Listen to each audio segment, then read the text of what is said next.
¿Qué tal, melómanas y melómanos? Espero que estén muy bien. Bienvenidas y bienvenidos a un nuevo episodio de Los Lunes Rayados. Antes de empezar, no te olvides suscribirte al canal, seguirme en las redes sociales, estamos en Instagram, en TikTok y en Twitter. Y vamos entonces a la primera sección, el cual es la noticia rayada de la semana, en donde comento algún suceso relacionado al mundo de la música. Y el día de hoy, más que comentar una noticia en sí, voy a comentar un álbum. Específicamente quiero hablar del segundo álbum de la artista y compositora Caroline Polachek, el disco Desire I Want to Turn Into You, el cual ha tenido bastantes comentarios positivos dentro del mundo de la crítica musical. Y este es el segundo álbum de estudio, el cual se tenía hartas expectativas, ya que el disco Punk fue bastante aclamado por la crítica, incluso llevándole a participar en diversos festivales. De hecho, estuvo en Chile, en el Festival Primavera Sound. Desafortunadamente no alcancé a verle, pero por lo visto estuvo bastante interesante. Y este disco Desire I Want to Turn Into You estaba bastante esperado porque además los singles era un balazo tras otro, eran hitazos. Y muy también al mismo tiempo tiene esa particularidad Caroline Polachek de tener bastante éxito y al mismo tiempo muy buena recepción dentro de la parte como de la crítica musical, del mundo melómano, digámoslo así. Y en esta ocasión siento que Caroline regresa con un álbum mucho más consolidado en relación al disco anterior. Creo que si bien el disco anterior es bastante sólido, creo que aquí lo mejora aún más la propuesta, lo lleva a un siguiente nivel, creo yo. Es un avance, sin lugar a dudas. Insisto, consolida mucho más la estética y lo que quiere hacer. Y yo creo que una de las cosas geniales de Caroline Polachek es que justamente tiene esta como visión de pop que es muy amigable para las radios. Canciones que perfectamente pueden estar en los llamados top 40, pero con una propuesta sonora muy interesante. Digamos, experimenta mucho con su voz. Yo creo que Caroline es una vocalista espectacular, por decirlo menos. Digamos, las cosas que puede hacer con su voz las aprovecha muy bien. Yo creo que es una de las cosas más positivas de este trabajo. Pero sin lugar a dudas, la música, hay muchas cosas aquí dando vueltas, es muy propositivo. Es una combinación del art pop con el pop alternativo que se ha hecho en los últimos años. Entonces, un disco realmente fresco. El tema homónimo del álbum es una mezcla de sonidos que caracterizan este lado alt popero, con una energía atrapante y mostrando también las increíbles dotes vocales de Caroline, haciendo unos agudos espectaculares. Pretty Impossible, tenemos este lado más down tempo de la producción, una influencia bastante notoria, pero con interesantes melodías sintetizadores alrededor. Me gusta esta sección donde va llenando de capas, haciéndolo sonar como si fuese debajo del agua en una parte de la canción, pero ya en Bonnie is a Rider tiene esta onda de pop cercano a los orejas de radio que yo les mencionaba. Y yo creo que esa característica, insisto, es muy propia de Caroline, con los silbidos, el groove del bajo, bastante bailable. Y otro de la misma línea es Smoke, en la última parte del disco, que es una de mis favoritas debido a la explosiva secuencia de sintetizadores, la voz de Caroline llena de reverb, acompañado de los na incesantes, que le da todo este carácter súper popero endulcorado. Asimismo, se aprecia la canción Sunset con progresiones de teclados, con un timbre que pareciera que es ser de una guitarra, pero parece que no lo es. Como que tiene una onda flamenco, diría incluso, porque ahí está como aplausos. Es como un flamenco, pero muy sutil. Nuevamente, Caroline realiza como increíbles melodías muy agudas. Jugando mucho con como diversas escalas. Crude Dragon of an Angel es una canción muy interesante, mucho más reposada, con arreglos de percusiones muy diversas. En el coro salen unos teclados hermosos. En medios darkwave, diría yo, como que hay una influencia como Dead Can Dance, diría yo, acá. Como al menos en las características de los teclados. Y en Hop Drunk Ever Asking volvemos a este lado más reposado, donde solo están los sintetizadores con la voz, no hay batería, no hay percusiones. Y en ese sentido me hace pensar en influencia de otro artista. Además, un poco esta onda me da Dead Can Dance. Otros artistas como Enya. Siento que hay mucho de Enya en este trabajo de Caroline Polachek. Y Butterfly Next sigue esta senda reposada, pero como en un presencia de lo instrumental. Es mucho más grandilocuente. Tiene más guitarras, va adicionando percusiones y otros arreglos. Una hermosa canción. I Believe rescata mucho más de la influencia de otras avenidas de la música, como por ejemplo el UK Garage. Por ejemplo, hay un groove incesante que se suman los acordes de los teclados. Que podría decir que tiene una vibra un poco media ochentera, quizás un poco del mundo del synth pop. Y esto mismo es interesante cómo se direcciona en la canción Fly to You, el cual tiene influencias del jungle en el ritmo, en el bajo, pero entran estas delicadas guitarras y otros arreglos más orientados al pop. Y esta es una canción que se habla harto porque cuenta con la colaboración de Grimes y Dido, la cual sin duda siento que me hace mucho sentido que sean como referentes para ella, para Caroline, porque tiene un lado del pop down tempo que ya había mencionado anteriormente. Dido es una artista que experimentó por ese lado, que tuvo éxito comercial en ese sentido. Y en cambio Grimes está este lado ya más reciente, más electropopero, más digamos art popero. Y en esta canción conviven las tres voces de una manera muy, muy interesante. Luego tenemos Blood and Butter, donde nuevamente Caroline juega con su voz haciendo unas armonías de voces. Y ya Billion cierra el disco con esta grandilocuencia, secuencias, tratamientos vocales, que van desde los electrónicos, glitch, a armonías de con murallas de sonido. Digamos que cierra con todo el disco. Entonces, me parece que es una consolidación del sonido de Caroline Polachek. Yo creo que esto definitivamente la va a llevar a otros sitiales en el sentido como de la música. Si bien ya se estaba haciendo muy, muy conocida, creo que esto ya lo pone en una palestra mucho más grande. Así que, sin duda, es un disco recomendadísimo a la gente que quiere escuchar un disco de pop que sea accesible, que sea atrapante, pero al mismo tiempo con diversidad de sonoridades, que estén al día con la música de hoy. Sin dudas, Caroline Polachek es un gran nombre. Así que cerrando esto, nos vamos a la segunda sección, el cual se llama Escucha Esto, en donde comento algún lanzamiento nacional. Y el día de hoy quiero hablar del regreso, después de muchos años, de Trementina. No sabíamos de Trementina desde el año 2016 con el disco 810, y el cual a mí me gustó mucho en esa época, y de la nada reaparecieron, luego de 7 años, imagínense. Lo cual es una buena noticia, ya que en lo personal me gustaba mucho el trabajo de sonoridades que hicieron como combinando Dream Pop con Shoegaze, incluso Noise Pop. Y en esta ocasión vuelven con varios de los sonidos que vinieron haciendo durante su pasado, pero lo posicionan desde el Dreamgaze, que es esta combinación del Shoegaze con Dream Pop, pero con el Dream Pop con una mayor, digamos, presencia. Si quieren una referencia, una banda que podría ser muy referente a esto es la banda Lush, por ejemplo. Es bastante corto, de hecho, este EP, digamos que no es... Es bastante directo, son 3 canciones, así que voy a hablar una a una. Fall Into Your Bed empezamos con una batería rapidísima, jugando con los toms, mientras que la guitarra va haciendo estos acordes y jugando con la palanca, una cosa muy característica del sonido shoegazero. Y la voz va haciendo una directa pero atrapante melodía. Pero ya la segunda parte la guitarra va tomando mucho más furia, haciendo como una especie de trémolo rápido, y mientras que el bajo y la batería se preocupan de mantener el groove de la canción. Ya en Distress la cosa se pone un poquito más reposada en cuanto a la vibra, con una introducción distorsionada, pero pasamos a una sección más melódica, donde la melodía como que tiende a ser similar al del tema anterior, pero que se resuelve distinta gracias al beat de la canción. El bajo aquí también va tomando otras dinámicas, más que hacer como los acordes, digamos como la nota principal, la tónica, se va haciendo otras cosas más diversas, las cuales se complementan muy bien para el sonido de la guitarra. Y ya de Compress se combinan las guitarras psicodélicas, limpias, hipnagógicas, con un beat también, de nuevo, muy rápido, pero ya de la onda electrónica. Pasan este terreno distorsionado cuando entra la batería, haciendo dueto lado a lado con la parte electrónica. Parte de la electrónica, pero luego está la batería al otro lado del audífono. Es muy interesante cómo conviven las dos. Mientras que la voz va haciendo como melodías, sin una lírica particular, en un mar de reverb.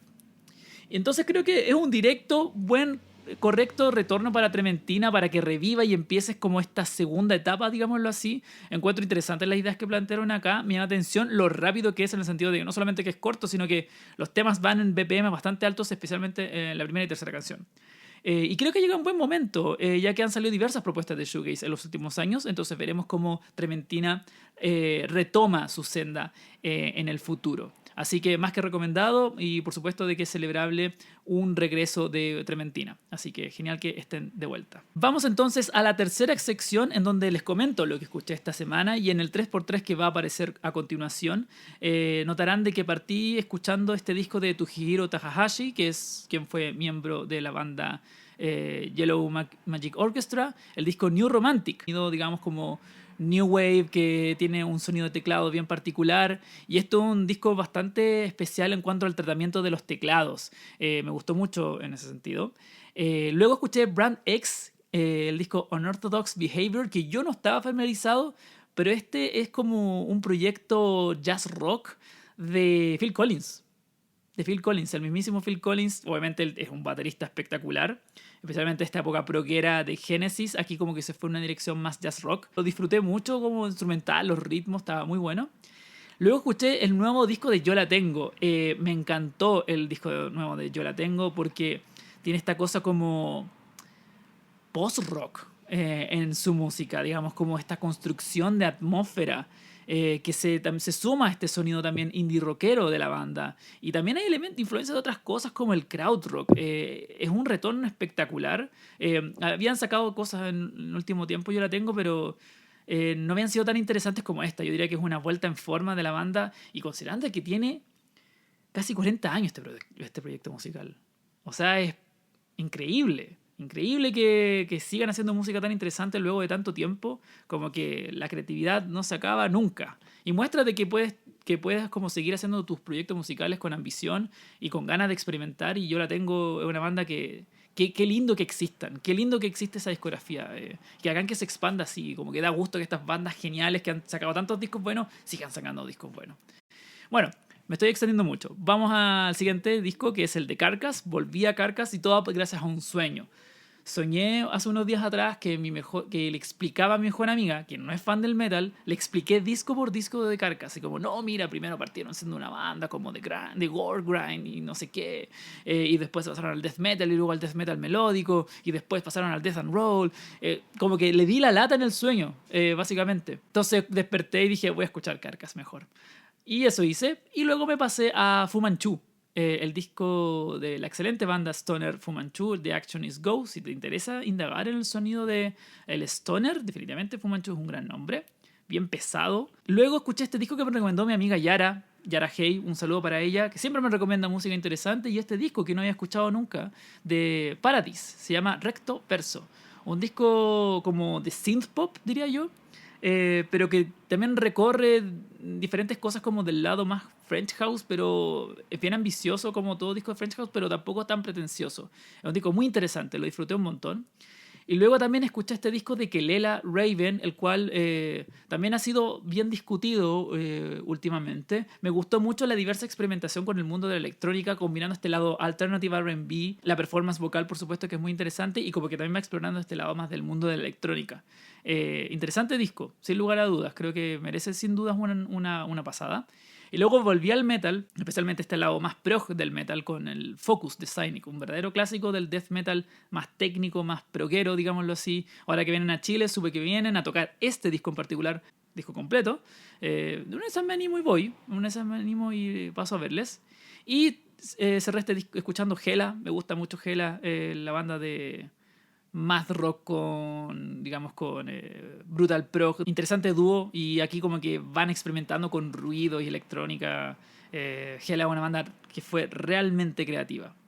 Bueno, es como que la otra vez se reunieron, no sé si habrá sido de un momento, pero bueno, genial Hela, una discografía tremendamente interesante. Y con eso fue lo que escuché la semana pasada. Y ahora vamos a la última sección, el cual se llama Pregúntale al profe, en donde respondo a las preguntas que me hicieron por Instagram. Y esta semana fue muy especial. Me llegaron preguntas o propuestas, ideas que voy a responder acá, que no son las típicas preguntas que uno responde, me tomo mi rato y ya, como que fueron bien interesantes. Así que gracias a la gente que ha estado comentando en mi Instagram. Si no me siguen en Instagram, el link va a estar en la descripción. Primera pregunta. Hola, profe. Sé que es muy fan del ambient, pero la verdad es que soy muy ignorante con todo ese paradigma. Lo único que escuché fueron los trabajos de Eno, los Ambient 1, 2, etcétera, me imagino. Y uno que otro trabajo como el de las brujas de Agast. Le quería pedir un 3x3 para introducirme a ese mundo que me interesa, pero no sé por dónde entrar. Entonces, con mucho cariño, lo que acabo de hacer justamente es un 3x3, que va a aparecer ahora a mi lado, y también en la descripción voy a dejar la lista de los 9 discos que te recomiendo para que puedas entrar al mundo de ambient, que son discos clásicos. Estos discos son muy conocidos en su mayoría, son discos como bastante incluso como obvios a la hora de hablar de ambient, pero creo que son una muy buena puerta para escuchar el género y me sirvieron mucho a mí para poder entrar a este género. Ya que te gustó Brian Eno y te gustó el disco de ambient Brian Eno, el Ambient 3, si te das cuenta, no está bajo el nombre de Brian Eno, sino de otro músico llamado Laraji. El Ambient 3, Dive of Radiance, está bajo el nombre de Laraji, pero obviamente Brian Eno estuvo tras bambalinas. Entonces, Laraji es una persona que experimenta en este lado, pero de una onda media New Age, diría yo. Pero sin duda es muy interesante. Así que te recomiendo ese disco. Otro disco clásico que a mí también me gusta mucho es el Substrata de Biosphere, un disco que también va a este lado, un poquito más coqueteando con lo electrónico. Asimismo es el disco de Gas, llamado Pop, también un disco clásico, un disco que también juega con estas capas de sonidos. El disco Chill Out de KLF. KLF es un proyecto bien especial y este disco Chill Out combina este lado ambient con sonidos como naturaleza. Realmente la portada es muy representativa de lo que quiere hacer. Y luego vamos con uno de mis favoritos, uno de mis discos de ambient favoritos, el disco 7614 de Global Communication, un disco extenso, dura eso, 76 minutos. Y también va jugando con las capas, pero con unas melodías fantásticas. Una cosa importante para un buen disco de ambient es que tiene que ser que puedes ignorarlo y es interesante, y puedes poner atención y es interesante. Si logras esa dualidad, es un disco de ambient perfecto. Otro artista y compositor muy importante para el ambient reciente es Tim Hecker. Si bien él ha experimentado con otras cosas, ya con otros sonidos más como incluso post-industrial o incluso noise, combinando con este lado ambient en discos que fueron muy críticamente aclamados, yo diría que Harmony Ultraviolet está, digamos, en su patita, en su mayoría, en el ambient. Ahora, los 3 siguientes discos son del lado más oscuro, de lo que se llama Dark Ambient. Un disco para mí subvalorado es el disco de Rapun.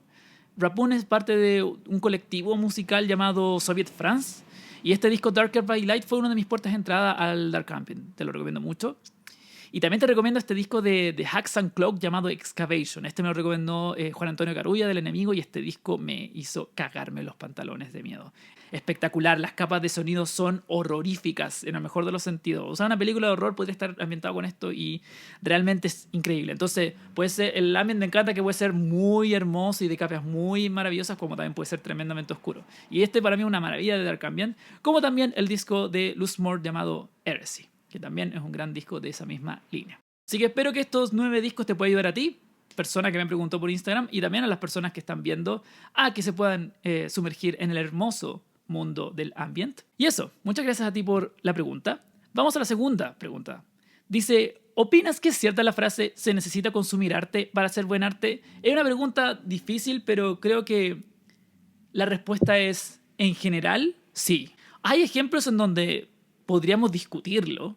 Yo creo que un ejemplo muy clásico podría ser el disco de The Shags, que es este grupo de niñas que, motivadas por su papá, hicieron este disco cuando ellas no tenían un conocimiento musical muy grande. Hicieron este disco que es tan basureado como es muy amado. O sea, gente lo ama, como Frank Zappa, como que hay gente que lo odia. Es un disco bastante que divide mucha gente, pero un disco de culto porque justamente el hecho de que ya no sabían tocar tan bien lo terminó siendo un disco muy especial y muy experimental.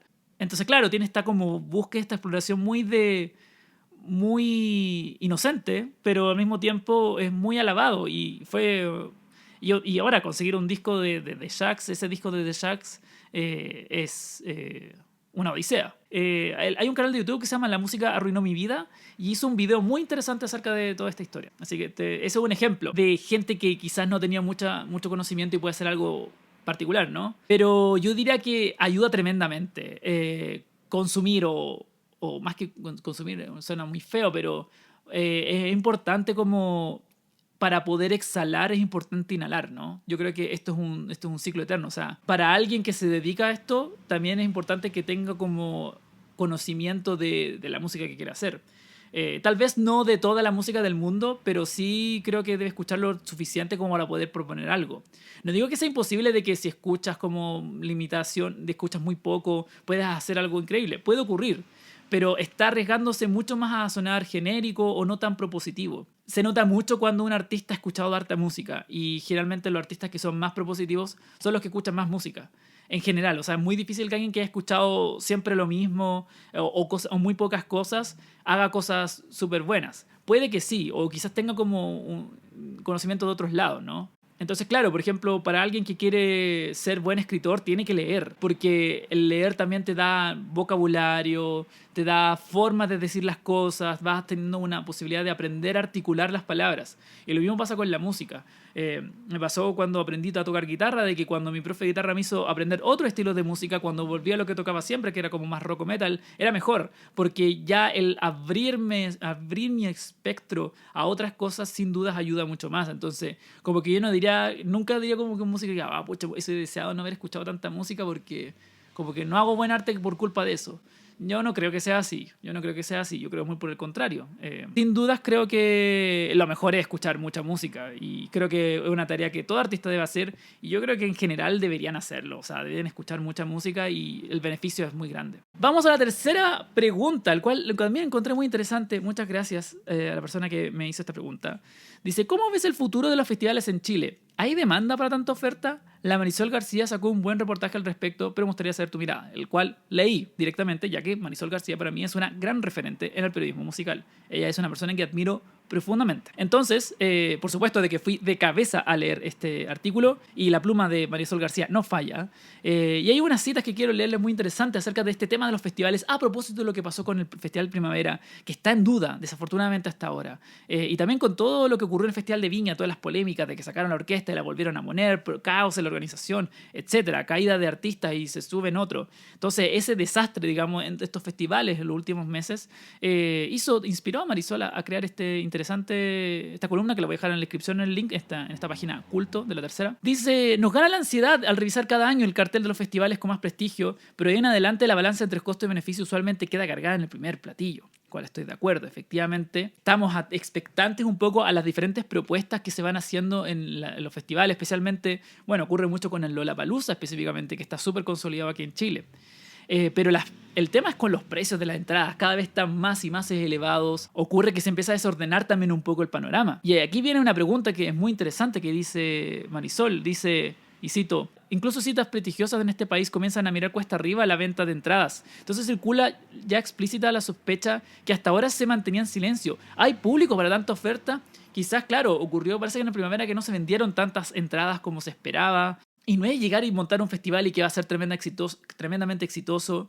Y como que cada propuesta se tiene que encontrar su lugar y tiene que encontrar su público. Sin lugar a dudas, creo que es súper importante de que la propuesta del festival logre captar a un cierto público y que cumpla con esas expectativas, que es un poco lo que dice al final, de que en este caso, para hacer un buen festival, entiende que su negocio no es el montaje de un show, sino cumplir con una promesa de una experiencia para la que hasta ahora no se conocen sucedáneos. Es súper clever esa idea. A mí bastante esa frase de Marisol y creo que tiene mucha razón. Creo que es súper importante de que cada festival que se quiera hacer en Chile logre captar a ese grupo y como que sea un grupo lo suficientemente grande y diverso como para poder llevar a cabo este festival y poder vender la cantidad de entradas. Y eso no es fácil y además tiene que ser una propuesta que realmente sea atractivo para este grupo en particular.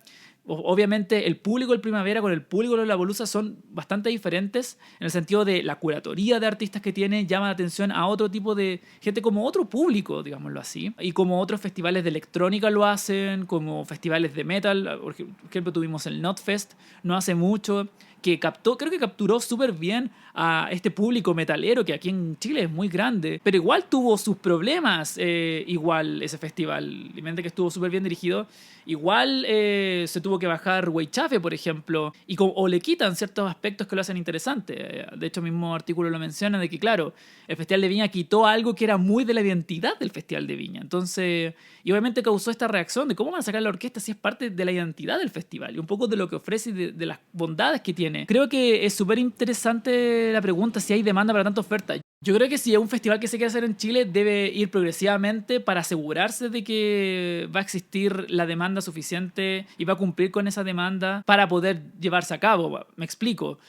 Obviamente hay veces que algunos festivales quieren plantearse muy en grande en Chile, pero también tienen que conocer muy bien el público, a qué público quiere dirigirse, cuál es como la dirección que quiere hacer en cuanto a la experiencia que ofrece y cómo se diferenciar de los otros, porque también se tienen que entender de que son muy caros los festivales. Mucha plata, entonces la gente no va a comprar cada uno de los festivales que hay en Chile. No hay bolsillo que aguante. O sea, el Festival Primavera fue el único festival que yo fui y el resto de cosas fueron tocatas ya más diversas, pero no tengo el bolsillo para gastar en un Lollapalooza, en un Notfest, en un Primavera. No puedo hacer eso. Los productores tienen que ser conscientes de eso en cuanto a los precios, en cuanto a, pucha, voy a ofrecer esto, pero pucha, la gente está mal del bolsillo porque hay cuántos festivales que hay ahí. Entonces, además, lo que tiene, como dice ahí, tienes que ofrecer algo que realmente sea una experiencia y que se cumpla también a cabalidad. Creo que el futuro de los festivales en Chile está en esta etapa como de crisis, digámoslo así, o digamos tenemos esta pequeña crisis, pero creo que es muy sano para que en el futuro se lleven mejor a cabo y que los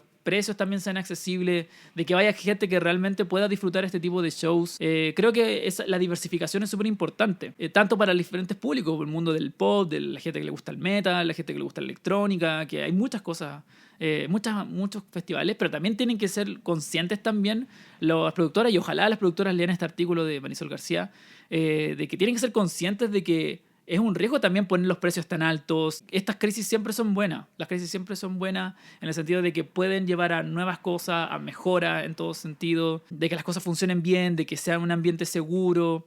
etcétera. Eso, cuéntenme ustedes qué opinan acerca del tema de los festivales. Les recomiendo mucho el artículo de Marisol García. Voy a dejar el link en la descripción, por supuesto. Muchas gracias por ver este video. Nos vemos entonces la próxima semana con un nuevo Lunes Rayado. Así que cuídense mucho. Gracias por pasar. Chao.